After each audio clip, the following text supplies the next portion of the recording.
Buen día, hermanas, el Señor les bendiga. Mi nombre es Raquel Álvarez Medina, soy misionera, acabo de egresar de la Escuela Bíblica Central para Misioneras y estaré trabajando este año con la Unión Femenil y pues si es posible también con ustedes como femenil. El día de hoy vamos a comenzar con los temas que vienen en el anuario para reflexionar y para meditar en la palabra del Señor. Y para comenzar quisiera que pensaran en 5 hombres vivos que hayan impactado en su vida o que sean cercanos a ustedes por ahora, quizá hijos, nietos o esposo, pastores, no sé, piensen en al menos 5 varones y si es posible anótenlos, porque hoy en este tema vamos a hablar sobre varones. Y es extraño este tema, desde que lo leí yo dije qué extraño si el anuario pues normalmente es para temas para mujeres, pero este primer tema de enero son 5 lunes y aprovechando esto el autor decidió que el acróstico que vamos a usar en este mes es varón. El día de hoy vamos a ver las primeras 2 letras, la B que es visualizando un mejor futuro y la A acciones que nos definen. Y entonces para comenzar este tema quiero que reflexionen o que tengan esta pregunta en mente. ¿Qué espera Dios de la familia cristiana? Oremos. Amado Dios, te damos gracias por tu amor y tu misericordia. Gracias porque hasta aquí tú nos has guardado. Espíritu Santo, habla a través de tu sierva a nuestra mente y a nuestro corazón para entender tu voluntad y no solo entenderla, sino para ponerla en práctica, para compartirla con aquellos que también necesitan de ti. En el nombre de Jesús, amén. Estos temas que vamos a ver en este mes son muy importantes en este tiempo. Estamos viviendo en la época de la posmodernidad, ya que estamos viviendo unos cambios de todo tipo, pero especialmente de pensamiento. En las calles podemos ver a personas diferentes ahora protestando por un feminismo radical que tiene un pensamiento donde la mujer es por encima de muchas personas, aún de sus propios hijos, al decidir abortar libremente, según este pensamiento. Pero vamos y podemos entonces regresar a las escrituras y pensar qué es lo que Dios quiere realmente de la familia, de la mujer y del hombre. Y para comenzar hay que entender que Dios fue el que instituyó la familia. Y esto viene desde muy al principio en las Sagradas Escrituras en Génesis 2. Y es un texto muy conocido porque habla de cómo se constituyó la primer pareja. Génesis 2:24 dice: por tanto dejará el hombre a su padre y a su madre y se unirá a su mujer y serán una sola carne. Esto lo escribió mucho tiempo después Moisés, pero nos habla de cómo Adán y Eva formaron el primer matrimonio y así formaron el primer hogar. Esto no fue una ocurrencia de Adán o de Eva, sino más bien fue una ocurrencia de Dios. Fue algo que a Dios creó para su gloria, que es el propósito del matrimonio. Y en Romanos 11:36 nos dice que todo lo creado por Dios es para Él, para su gloria. Dice Romanos 11:36, porque de Él y por Él y para Él son todas las cosas. A Él sea la gloria por los siglos. Amén. Así que el matrimonio entre un hombre y una mujer creyentes es para honra y gloria de Dios. Y tenemos que tener claro cuál es nuestro objetivo como familias, como parejas, como visión para dar honra y gloria a Dios, como dice este texto. ¿Y cuál es esta visión? Pues la visión es glorificar a Dios. Pero al parecer nuestra generación en este momento estamos viendo a otras partes. ¿A dónde? ¿Cuál es la visión de tu familia? Piensa, como familia, ¿a dónde quieres llegar? La cultura general nos dice a tener cierto puesto, a tener ciertos bienes, ciertos coches, ciertos teléfonos, ciertas televisiones, cierto estatus, irte de viaje a ciertos lugares, comer en ciertos restaurantes. Pero realmente esto nos va a la larga o a corto plazo nos va a frustrar porque no tenemos lo que queremos. Si queremos cierto coche, a lo mejor va más allá de nuestros recursos. O a lo mejor podemos obtener cierto teléfono, pero en un año va a salir uno mejor. O tal vez vamos a tener cierta casa, pero a lo mejor nuestro hermano o nuestro jefe va a tener una mejor residencia. Entonces vamos a vivir frustrados si basamos nuestra visión en bienes materiales, en estatus. Aún la gente tal vez más joven piensa en los placeres, en los viajes, en cómo me puedo complacer yo, cómo puedo ser yo mejor persona, pero no están pensando en la familia, no están pensando en la sociedad. Y la Biblia es muy clara también al decirnos que si ponemos en nuestra visión en eso, pues ahí está nuestro tesoro. Vamos al libro de Mateo en el capítulo 6 y ahí nos va a hablar de esto. No es malo querer tener una vida tranquila, sin preocupaciones económicas. Tal vez es bueno el poder disfrutar de lo que Dios nos da en alimento, en vestido. Pero pongan mucha atención que dice Mateo 6, 19 al 21.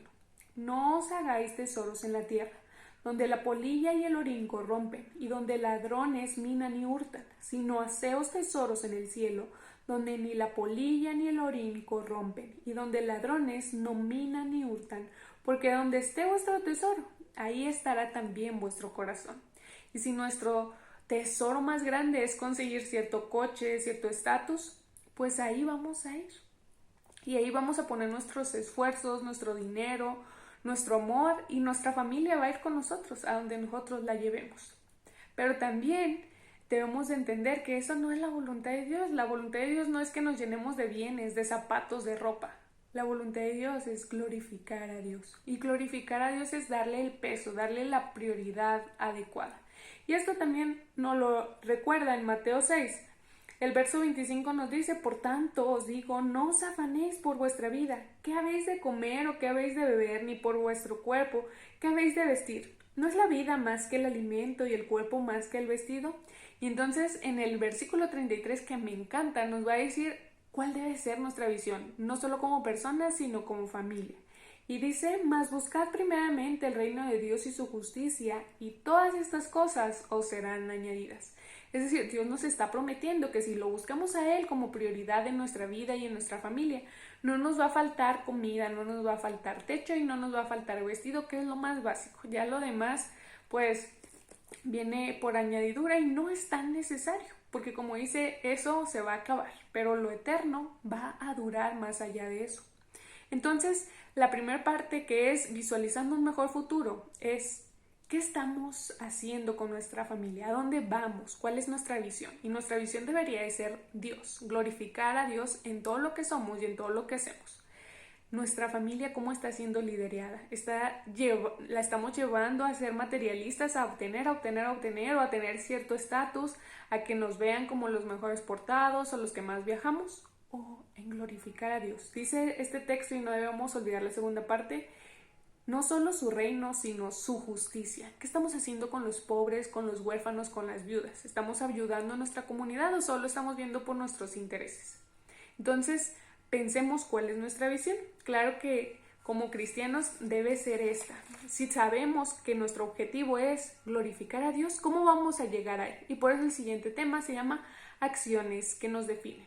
Dice este tema como hombres, pero bueno, yo lo quise generalizar porque espero que las que me estén escuchando en su mayoría sean mujeres.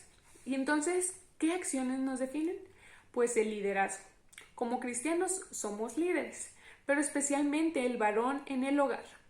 Y el varón como padre de familia, no los hijos, no son los líderes en el hogar. Y entonces yo les preguntaría, ¿qué tipo de liderazgo están llevando en su hogar? ¿Es autoritario? ¿Ustedes mandan y así dicen porque así es democrático? ¿Preguntan? ¿O cómo es el liderazgo? ¿Y cómo debería de ser según los patrones bíblicos? No importa que nuestros papás no nos hayan enseñado un buen liderazgo, eso no es una excusa para no tener un buen liderazgo. Tampoco es una excusa, la cultura, la sociedad así se está manejando ahora. No es una excusa tampoco.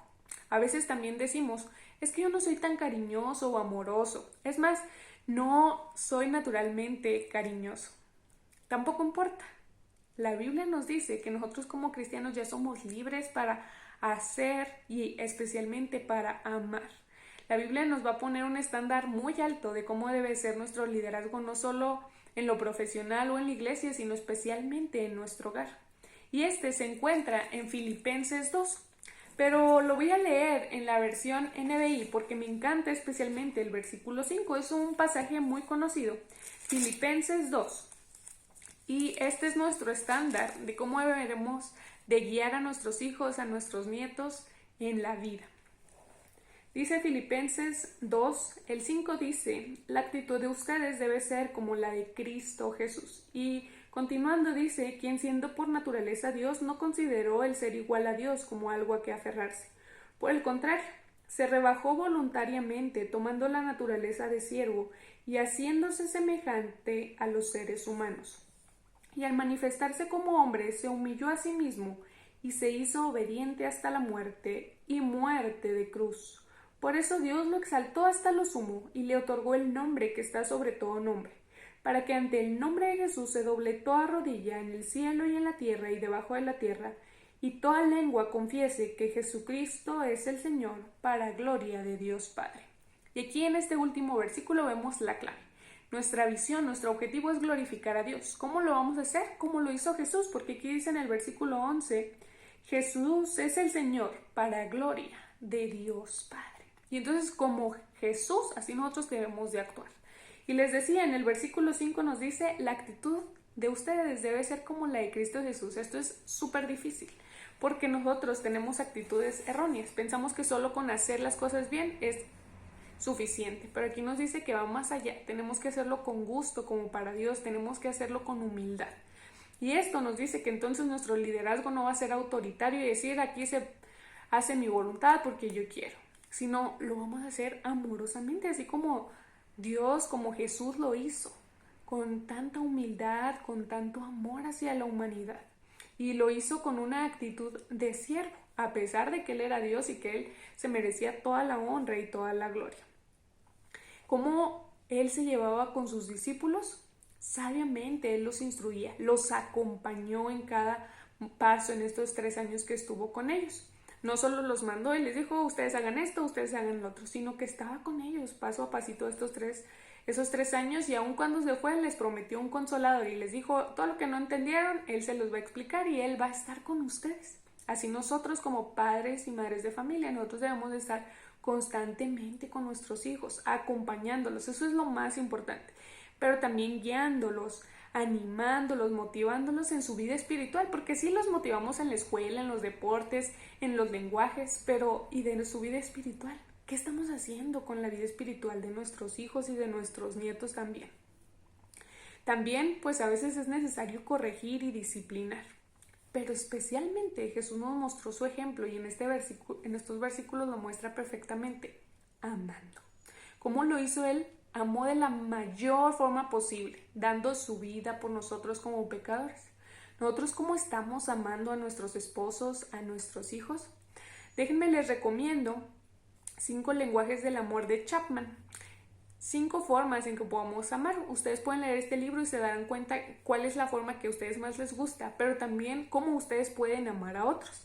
Y las 5 formas en resumidas cuentas son obsequios, palabras de afirmación, tiempo de calidad, contacto físico y actos de servicio. Yo le agregaría una más y es el cuidado espiritual. Cuando oramos por nuestros hijos, por nuestros nietos, por nuestros hermanos, estamos amándoles. Pero también cuando les preguntamos, ¿cómo vas en tu fe? ¿Has leído tu Biblia? ¿Cómo te sientes en relación con Dios? ¿Cómo estamos haciendo esto o de plano no lo estamos haciendo? Curiosamente, la Biblia habla 2 veces. En Colosenses 3:18 y en Efesios 5:25, esposos amen a sus esposas y trátenlas con delicadeza. Esto quiere decir, es un mandato del Señor amar a las esposas. Y vamos a decir, es el número 2. Dios es el número 1 y ese nunca se lo debemos de quitar, ni siquiera a la esposa ni los hijos. Y ya después, amar a la esposa. Y ahorita vamos a ver en Efesios dice algo hermoso en cuanto al amor a la esposa. Y curiosamente, a mí me llamó mucho la atención, estaba yo buscando textos, pero no hay textos donde diga, padres amen a sus hijos. ¿Y por qué no hay textos? Porque yo creo que da por entendido que es algo natural, que los papás amen a sus hijos. Y entonces, pero sí nos dice el cómo debemos amarlos. Proverbios es una forma excelente de aprender cómo educar a nuestros hijos. Y Proverbios 27 nos dice algo muy importante. Nos dice, justo es quien lleva una vida sin tacha. Dichosos los hijos que siguen su ejemplo. Así que hermano o hermana, si me estás escuchando, ¿qué ejemplo les estás dando a tus hijos? ¿Estás leyendo tu Biblia enfrente de ellos? ¿Estás orando? ¿Estás ayunando? Si tú no lo haces, ¿cómo lo van a hacer ellos? Entonces, ¿cómo los vas a amar? Siendo tu ejemplo de una buena vida espiritual para con ellos. Sí, vas a caer, tienes pecados, tienes luchas, pero ahí está Dios contigo. Y eso es lo que ellos deben de ver en ti. También Proverbios 3:21 es un pasaje muy conocido y nos dice lo siguiente: Hijo mío, conserva el buen juicio y no pierdas de vista la discreción. Es decir, hijo, por favor, haz caso y obedece. Y entonces nos dice de la disciplina, nos dice que debemos de disciplinar a nuestros hijos. Y creo que esto es duro y a veces es difícil, pero debemos de hacerlo. Si los amamos, como dice, como un padre disciplina a sus hijos, así Dios nos disciplina a nosotros. Entonces, si amamos a nuestros hijos, hay que disciplinar. La Biblia también es clara en decirnos lo que no debemos hacer. Ya dijimos, nuestra visión es glorificar a Dios. ¿Cómo lo vamos a hacer? Siendo buenos líderes, siendo amorosos y humildes, teniendo la actitud de Cristo. Pero ¿qué no debemos de hacer? La Biblia es clara. No cometerás adulterio, es lo contrario a no amar a tu esposa, lo contrario, cometer adulterio. Otro es pues llevar una vida llena de vicios, donde el primer lugar sea Dios tal vez, pero el segundo sean los deportes, sea el trabajo, sea el estatus y no sea tu familia. Y entonces ahí también estamos cayendo en algo malo, porque Dios nos dice que la familia debe ser algo prioritario. Y entonces también vamos a hablar de un error común en la actualidad y es el machismo y también el feminismo ahora radical. Pero hablando, pues el machismo, pues el hombre se cree más y mejor que la mujer y que sus hijos y que todos. Y la mujer en el feminismo radical igual se cree superior aún al hijo que lleva en el vientre, igual ella toma las decisiones por todos.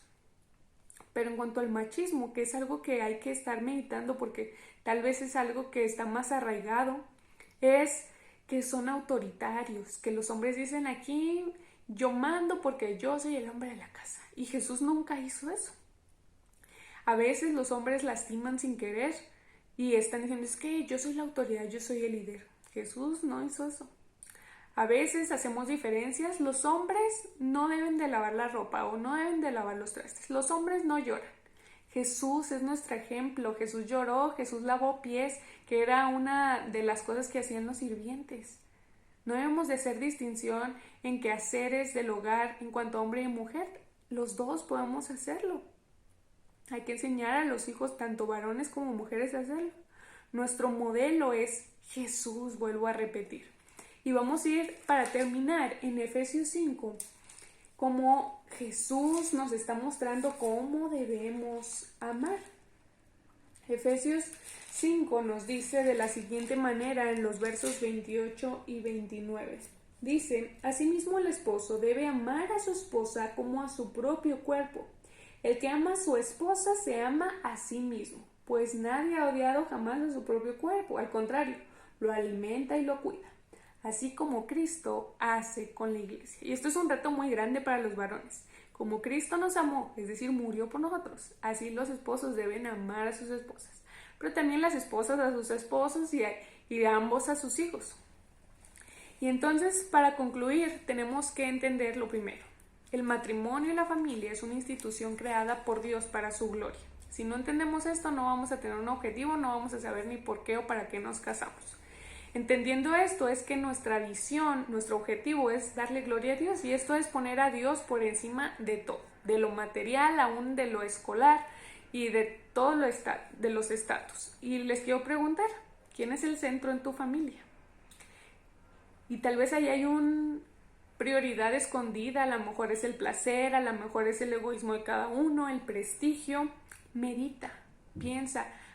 Tal vez es bueno que reflexiones con tu esposo o con tus hijos sobre este tema. ¿Qué debo hacer para llevar a mi familia a Cristo? Tal vez necesitamos un devocional juntos una vez por semana, leer todos los días la palabra del Señor, retar a mis hijos o a mis nietos a aprenderse un versículo de la Biblia juntos. ¿Qué luchas identificas en tu familia? ¿Cómo puedes orar por ellos? Hablando de liderazgo, ¿cómo es el liderazgo en tu hogar? ¿Qué debes de cambiar? ¿Cómo debe de cambiar ese liderazgo impositivo a un liderazgo de amor y de servicio? Y por último, ¿cómo puedes amar a tu familia como Cristo amó a su iglesia? Espero que esta reflexión puedas meditarla en tu hogar y puedas seguir entendiendo cuál es la voluntad de Dios para tu vida. Oremos. Amado Dios, gracias por este mensaje. Gracias porque nos recuerdas que tú eres lo más importante en nuestras vidas, y no solo como individuos, sino como familias, como iglesias, como comunidades. Te pido, Señor, por cada hermana y hermano que me escucha, que pueda poner como prioridad, como centro a Cristo, no solo en su vida, sino en su familia, que ellos puedan ser buenos líderes al llevar a sus hijos al Señor, que puedan leer la Biblia juntos, que puedan orar juntos y que las prioridades tú las pongas, que tú seas la prioridad número 1, pero las siguientes que tú las pongas, si es tener una buena educación, si es servir a los pobres. Señor, tú pon las prioridades, el servicio en la iglesia, tú pon las prioridades en cada familia, bendice cada hogar y sé tú con cada una de mis hermanas, que ellas puedan seguirse reuniendo este año y glorificando tu santo nombre. Esto lo ponemos en tus manos, en el nombre de Jesús. Amén. Hasta luego, hermanas. Dios las bendiga.